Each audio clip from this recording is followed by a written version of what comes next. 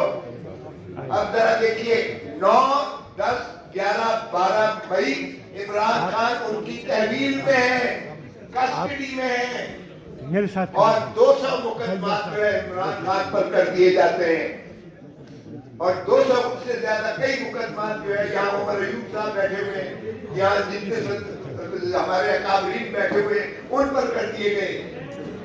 یہ ایک ایسی ظلم بربریت کی داستان کی گئی، کبھی آپ نے ایسا سنا ہوگا؟ ایک شخص قتل ہوتا ہے کوئٹہ میں، خان کے فرشتوں کو نہیں پتا، اور خان کو اعانت میں جو ہے کر دیا جاتا ہے، ملزم بنا دیا جاتا ہے، اور P S to P M جو آج انفارمیشن منسٹر بننے جا رہے ہیں، فراڈ کے اس بنیاد پر 9 فروری کے فارم 47 کی وجہ سے جس کو وزیر اعظم بنایا گیا ہے اور جو وزارتیں حلف لینے جا رہے ہیں، وہ آپ کے مینڈیٹ پر ڈھاکہ مار کے کیا گیا ہے۔ ایک پارٹی جس کو باندھ کر، ہاتھ پیر باندھ کر اس کو میدان جنگ میں اتارا جاتا ہے، اور دوسری طرف پورا زبردست مسلح ہو کر ایک قامت کے شخص آتا ہے اور آفرین ہے عوام پر کہ عوام نے اسے چاروں شامل چپ کر کے گرایا، اور ہاتھ پیر بندھے ہوئے پہلوان کو انہوں نے جتا دیا۔ اور یہ جو فراڈ ہوا ہے، الیکٹورل فراڈ، اسی لیے ہم نے تقاضا کیا ہے جوڈیشل کمیشن بنایا جائے۔